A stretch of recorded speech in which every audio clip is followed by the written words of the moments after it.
And look, if you type in your Google search box product life cycle, you may find authors using 4 stages, showing 4 stages, and the one that I'm using here shows 5 stages because it includes the product development. Okay. A few things that I'd like to highlight in terms of product life cycles. All right, marketers pay attention to product life cycle because that will affect the situation that they face in each stage. Okay, so in other words, the situation is different from one stage to the others. All right, and product life cycle itself actually reflects sales and profit throughout the entire life of the product. Okay, right. Now let's have a look at them. When it comes to product development, we know that we haven't sold any. Okay, the product is still the product or service is still under development. Right, so we haven't sold any. Okay, as a result, the sales is 0. Okay, sales is 0. Okay, our sales is flattening here in 0. Okay, are we making profit? Definitely, we are losing money, right? So we are losing money.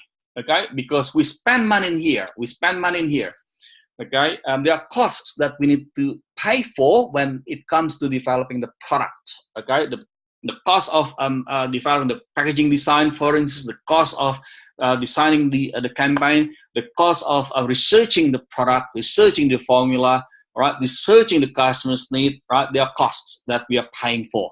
Okay, as a result, we are running negative in here. Okay, and then so what is the main objective in here? Well, if we go back to marketing concept, the main objective when we develop new product is to ensure our product meets the customer's needs and wants. Okay.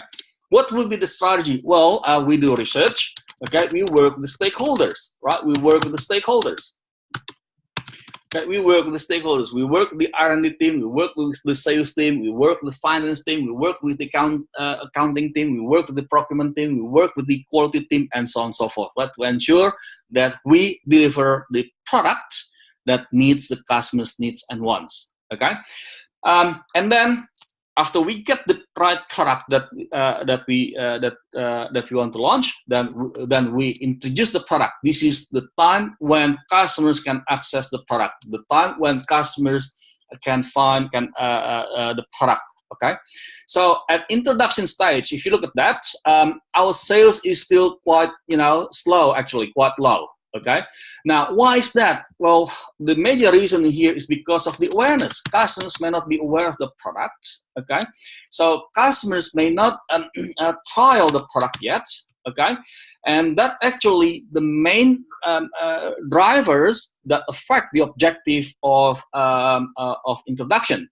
Okay, so in other words, at introduction stage, the possible marketing objectives would be to create the awareness and stimulate trial. Okay, how do we do that? From product perspective, we launch the basic version, the original version, the basic version, and then from pricing perspective, we normally, if you look at your number of textbooks, they may suggest to launch a cost plus or a price penetration strategy. Okay, but it depends on your pricing strategy. It depends on the company's mission.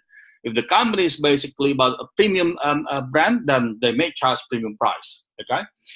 From placement perspective, since the customers are not aware yet, okay, so you may want to progress in terms of your distribution strategy. You do not adopt the intensive distribution as yet. You will adopt the selective distribution in the first instance when you launch it. Okay.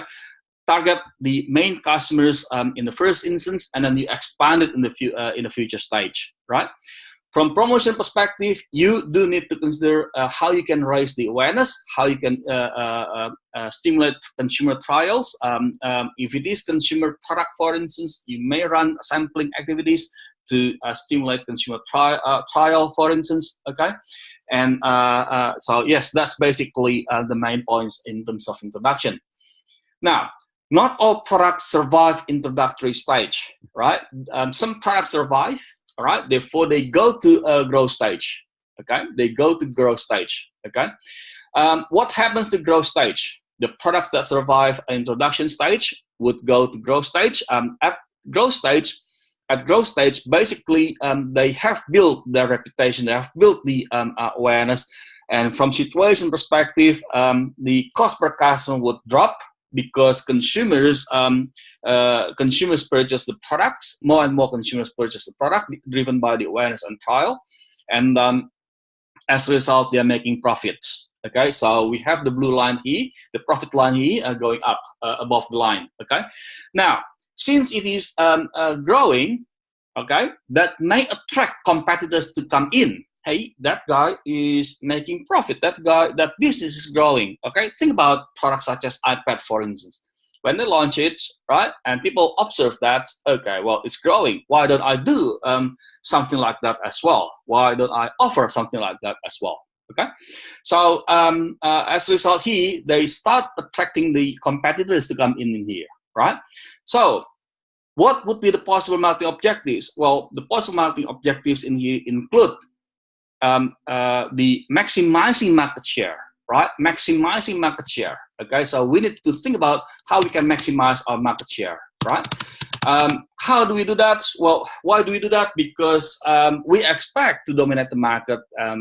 By the time we dominate the market, we can preempt competitors coming into the market. We can preempt new competitors coming into the market. As a result, we actually increase the barriers to entry.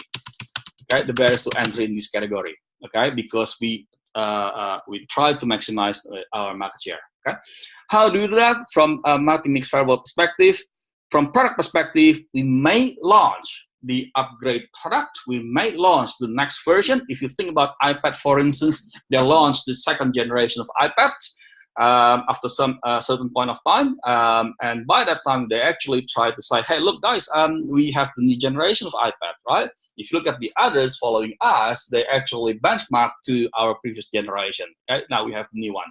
Okay, and from pricing perspective, they may want to maintain the pricing, the price strategy, and to help them expanding to intensive distribution. Okay, which is basically a placement strategy to distribute the product more intensively. And from promotion perspective, if you look at number of textbooks, they may suggest to you to reduce the spending in here, but in real life, some businesses, in my observation, my experience, may in fact put more money behind the brand to maximize the growth opportunity. Okay, because they actually want to capitalize it. Okay, well, we are in growth trend. Why don't we capitalize it? So we really preempt competitors come in on board. Okay, and then after that, we know that in the growth stage, we attract competitors coming in. Okay, in the maturity, we have competitors who can establish themselves in this product category. Okay, yes, Lee. Thanks, Eddie. You just mentioned there that we'd be increasing the barriers to entry by maximising our market share and obviously being a market leader and doing well. Yep. Is that because of things like loyalty or becoming sticky with a customer, that they can only deal with you for a while so they get used to you, and you're setting expectations for other people to match? Maybe production costs for you can do them lower because you've got a larger volume of new people entering. Is it those types of things, or are there other things to consider as well? Well, that's good pickup, Lee. That's good pickup. When you increase market share, you actually increase the volume, and in theory, high market share means high volume, and in theory, high volume means you reduce the cost, right? When you reduce the cost, you can put that money back. You can put the profit back into your investments, marketing investment, right? In that case, you can also have the opportunity. You also have the opportunity to increase the barriers to entry further. Yeah. Yep. So okay. Yes, that's good pickup. That's another reason why maximizing market share is also related to barriers to entry. Okay. When you maximize market share, you do the efforts, you do marketing efforts, so you can get high market share. And when you get high market share with more aggressive marketing campaign, you can actually be more efficient in running your operation. Yes. You're correct. Yeah. Okay. Is that do I answer your question? Yeah, to a degree that's fine because you're confirming that for me. Are there any other specifics that you'd refer to in this particular stage that would mean that a leading company, leading the market in growth would increase barriers to entry, or is that the main reason?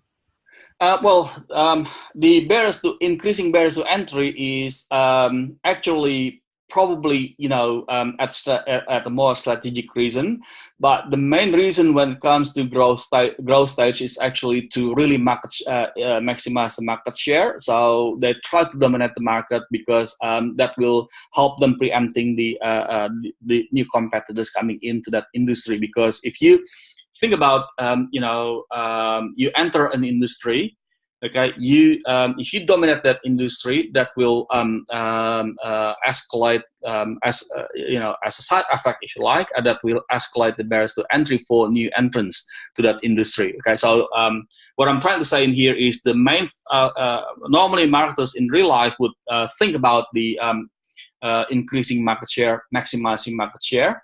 And actually, I'm just trying to bring that to the next level. When companies increasing market share, what does it mean in the competition? Well, it means barriers to entry is increasing, actually. Okay. No, that's great. Thanks, Eddie. Yeah. Right. Now, thanks again for the question, and that's a good pickup. And now we know that in the growth stage, we attract competitors to come in. Okay, in the maturity stage, the competitors may be able to establish their position. Okay, as a result, we share the pie with the competitors, right? And ultimately, our growth is flattening in here, right? So at maturity stage, if you look at the graph, okay, our volume is at the highest compared to the other stages, okay, but the growth is flattening. Okay, why flattening? Because we share the pie with competitors, right? The competitors also establish themselves. If you look at the tablet computer, or you may call it, for argument's sake, mini computer, you can find a few brands, including those who use Windows operation, for instance, like Microsoft Surface, for instance, or Acer, or the other brands as well. Okay, Samsung offer similar product, and so on and so forth. So we share the pie with the competitors, right? Therefore, our growth is flattening in here. Okay, we share the pie. Okay, so with that situation in mind, what will be the possible marketing objectives in here? Well, the possible marketing objective in here is to defend our market share whilst maximizing our profit, right? That would be the possible marketing objective, right? Defend our market share, okay, and maximize profit. Okay, maximize profits. Okay, how do we get there? Well, from product management perspective, we need to think about focusing on our key differentiations. Okay, that is also reflected in our promotional strategies. Okay, because we have competitors. Okay, in the market. Okay, and we also need to think about expanding to new varieties to show our strong differentiation in the market, right? And from placement perspective, we also need to think about expanding the distribution further. So that helps us to switch customers from using our competitors to think about our brand. Okay, so from promotion perspective, we try to switch our customers by focusing our key differentiation, key benefits. Hey guys, this is our key benefits, right? If you look at the latest iPad campaign, for instance, they try to say, hey, look, we are not computers, right? We are not competitors. Computers, what is that? It is kind of the olden days of doing computer communication technology. Okay, and they try to show we are basically a different one to that one. Okay, to the normal computer. Okay, right now, and then we come to the declining stage. At the declining stage, customers may be able to find a different product to meet their need better. Okay, as a result, the volume of that industry declines. All right, now. Remember, the volume of that industry declines. Okay, in theory, only the first 2, maximum 3 brands survive in the market. Okay, because they have the economies of scale. The other brands struggle. right? So that's we will see that a lot of brands exit from the industry, from this product category. Okay. Now, in saying that, it also depends on the brands. If normally the brands in that industry only have one business, what they do is basically to have a dogfight, aggressive promotional campaign to survive in the market. Okay. Now, assuming it is a normal business that normally has a number of products, right? So if the other brands who sit in the number 4, number 3, number 4, and so on and so forth exit the category, so we only have the two brands in here, the top 2 brands in the market. Okay, so what would be the possible marketing objectives? Remember, the volume is declining overall because customers find a different product that meets their need better. Okay. So if that is the case, then the possible marketing objective in here is actually to maximize our profit, actually to defend our profit, all right? Manage expenditure. Okay, so we can milk the profit from this brand, right? We milk the profit from this brand so we can invest that back to develop new product or reinvest that to different product. Okay. And to drive the growth of the company from different battle perspective. Okay, so what we do from product perspective, we simplify the product because we want to manage the expenses. Okay, we simplify the operation. We manage the product to be efficient. Okay, therefore it doesn't mean that it does not include new product development in here. It may still include R&D work to simplify the packaging to be cheaper, for instance. Okay, and from pricing perspective, we beat the competitors because we need to survive in there, right? And from placement perspective, we reduce the distribution level. Okay, because not all customers will buy this product anymore, so we just focus on the customers who still service the end consumers that will buy the product. Okay, from promotion perspective, we really minimize it to survive. Right. Now, if you look at that the entire product life cycle actually takes the analogy of human being. Right. So we are conceived and we are born, we grow, we mature, and we decline. Okay. In real life, after the product achieves maturity stage, right, and starts showing declining trend, the marketers need to think about whether it is a strategic product or not. If it is an icon brand, it is quite strategic for the company, then marketers need to think about adjusting their strategy to make it relevant for the customers. Therefore, they may relaunch it, so they expect to prolong the life of the product. Okay, so that explains why some products survive 50 years, 100 years, and so on and so forth, right? So if you look at snack brand, for instance, biscuit brand, for instance, you may find they keep thinking about adjusting their brands to be relevant for the customers, especially if you look at from social force perspective, customers have health concerns, for instance, then marketers need to think about adjusting them to be relevant for the customers, either sharing or launch a healthy alternative like the guys at McDonald's do, for instance. Okay, so that helps them to prolong the life of the brand. Okay. Right, so that's basically product life cycle nutshell. Any questions, guys? So do you need us to present sort of an expected life cycle for a product? Right, well, okay, that's actually a good question.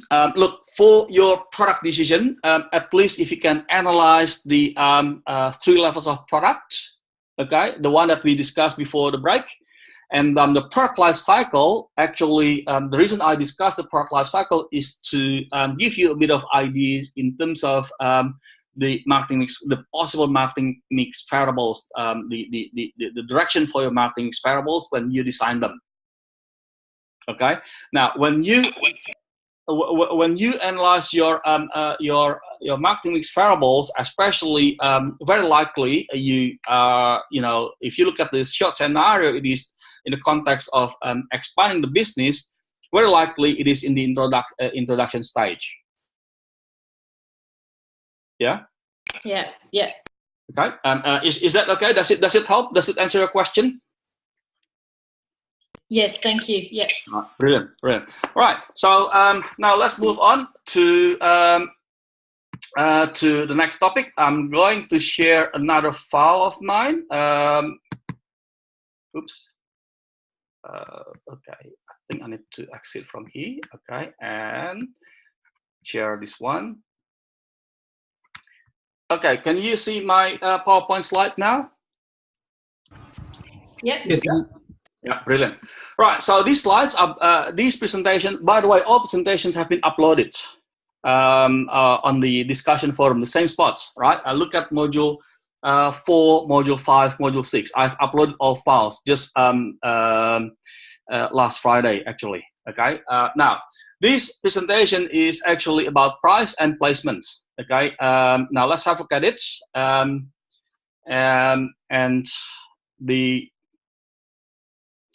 there are a few concepts I'd like to discuss in terms of price. Oh, sorry, I think I put the placement in the previous presentation. Let me retrieve that again. Okay, before we move on with price, there are a couple of key features of price I'd like to discuss with you. Okay, the first one is price is the only marketing mix variables that generate revenue. Okay, that generates revenue. Okay, eventually we expect them to generate profit for us because we normally price our product exceeding the costs. Okay, now if you consider the other marketing mix variables such as product, placement, or promotion, that means cost to the business. Okay, you talk about cost to the business, cost of the business, right? You design a product, that means cost to the business. You design your distribution strategy, that means cost to the business. You design your promotion, you spend on advertising, that means cost to the business. So price is the only marketing mix variables that generate that we can hope to generate revenue. Okay. The other uniqueness of price is it is relatively easy to adjust. Okay, if you compare the product, for instance, you want to adjust the product, you need to do research, you need to do you need to develop the packaging, you need to develop the formula, you need to look at your manufacturing, your production line, where it can whether it can fit in or not to your production line. Look, guys, some time ago I used to discuss about adjusting one of our products when I was with the biscuit company, and apparently it was giving them headache just to adjust the size by couple millimeters only, actually. Okay, but anyway, so that's adjusting the product and also placement and so on and so forth. You need to take longer time. All right. As an illustration, some retailers, in fact, may be able to give us an illustration that price is easy to adjust. If you bring catalog from, let's say, Dick Smith, you go to JB Hi-Fi, for instance, and you show the catalog. Hey, look, this is the same item, and your price is more expensive. The shop assistant may say, hang on a second, mate, let me talk to my manager, and then they can adjust the price to match that price, basically. So that actually gives us an illustration that price is relatively easy to adjust, okay? Right, compared to the other marketing mix variables, okay? So what do we mean by price? Well, in the olden days, price is defined as the amount of money we charge for a product or service, okay? That is actually taking the manufacturing perspective or the marketer perspective, right? I'd like to recommend you guys to look at it from the customer perspective. So price is the amount of money that the customers are willing to pay for to spend to acquire the benefit of the product. Okay, take it from the customer perspective. Okay, right. So you may so that's one. You may find words like rent, tuition, fee, fare, rate, toll, premium, and so on and so forth. They actually makes us, pulling our wallet and pay for something. Okay, so that's price. Okay. Now, the other thing that I'd like to highlight in terms of price is the customer's perception. Okay, in the olden days, price was just the addendum to marketing strategy, because companies would normally have their policy. This is the price that I want. Okay, at that time, and now marketing organizations and also academic people are aware that the connection or the link between price and the value that it can contribute to the customer's mind. Okay, so the brand name, for instance, will be related to the price. Okay, strong brand would normally be able to charge a higher price for the customers. Okay, the packaging, we talk about the Blink H2O packaging and also Mount Franklin packaging, for instance. Okay, the store name, you can compare David Jones and also Target, for instance. They command different prices. Country of origin is interesting. In some markets, country of origin is quite important. In China, for instance, if we have Western brands, for instance, it will be perceived as of higher value. Therefore, they would normally be willingly to pay a higher price than local brands, for instance. Okay. In fact, if you are using iPhone, for instance, they will perceive, well, you guys are quite you guys are from a different class, for instance. Okay. Well, a country of origin, there are some studies around country of origin, actually, how far it can affect the price the customers are willing to pay for. In America, there was a study, for instance, that around the butcher's products, comparing butchered in America and butchered in Mexico. And customers are willingly to pay for the products, the meat butchered in America rather than the one in Mexico. Although the study also suggests that in their audit, actually they adopt similar principles, similar procedures, right? Also stringent procedure, basically. Okay, so that affects the perception of the customers as well. Okay. Previous experience, prior knowledge, word of mouth, so they are related to the price that you can charge for the customers, right? The sources of information, so again, they are related to the price that you can charge for the customers as well. Okay. The next thing I'd like to discuss is the considerations in the setting price. In setting price, there are a few concepts in here. The first one I'd like to introduce is the product costs, which is basically reflecting the price floor. Okay, so we call it as price floor because we don't charge the customers lower than that because we are losing money, and we may be accused of dumping the price, which is illegal. And the other one is customer perception of value, which is basically the price ceiling.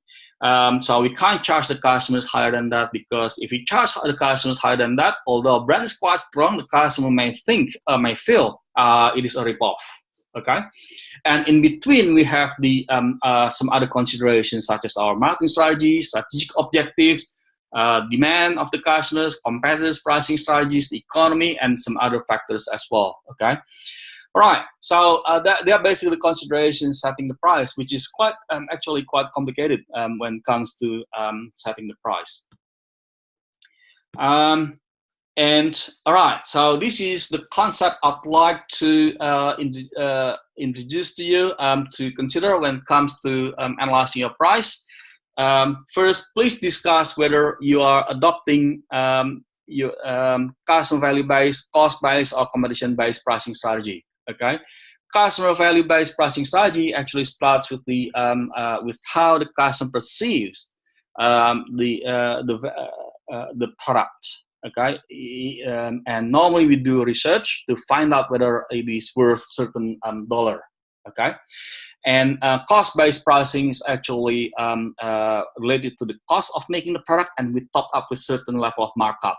Okay, and the last one is competition-based pricing. In the case of competition-based pricing, we look at the competitors and we look at our products, whether we are offering something inferior or superior or on par with the competitors, and then we make decision to our price. Okay. Now, just on that note, if we say we are offering something superior, the next question for you as a marketer is to ensure that the customers can feel the difference, can feel the superiority. Okay, if not, then it is hard for you to convince the customers, hey, our product is superior, therefore more superior, therefore we can charge you higher price. Well, if the customers can't feel it, you need to work harder to convince the customers. Okay. In saying that, some product category may find it hard to tell the benefits, right? Vitamin, for instance, vitamin C. Okay, so what's the difference, right? Does it mean both of them are, claim they are friendly to my stomach? Okay, and what does it mean if I buy a brand of vitamin C and buy the other brand of vitamin C? Does it mean I can live, slightly longer than the other brand, or what was that? Okay, so some product categories may find it hard to show the superiority of the product. Okay. Right, so that's the major pricing strategies. So please make a decision about the major pricing strategy. And the other thing I'd like to discuss is the pricing for new products. If you're launching new product, then these are the prices, the pricing strategies that you need to consider, whether it is market skimming or market penetration pricing strategy. Okay, market skimming is actually as the name suggests, you charge high price because you expect high profit per unit that you sell, and you don't expect high volume, okay? Because you are actually trying to skim the business for profit, okay? And the next one is market penetration pricing, which is basically charging the customers with low price because you want to penetrate the market quite high, and your profit comes from the volume that you're making. Okay, so there are two options. All right. All right. So my recommendation for you guys is if you are launching new product, if it is a new product launch, then please think about market skimming or market penetration pricing concept. Okay, if it is not new product launch, then you think about the three pricing options that we just discussed: customer value based, cost based, or competition based. All right, and we are going to discuss a few other concepts as well in terms of product mix pricing strategies and price adjustment strategies. All right. All right. Look, guys, I have got the notice as well again, and can I suggest that we take a couple of minutes again and we come back to finish this topic and also placement topic. Is that okay? Sure. It works well for me. Yeah, right. So, and yeah, look, if you want to make some coffee, let's take 5 minutes this time. So that allows you to make some coffee or tea. Yeah? Good idea. Okay, thanks. Sorry for the marathon. Okay, thanks a lot. That's all right. Yeah.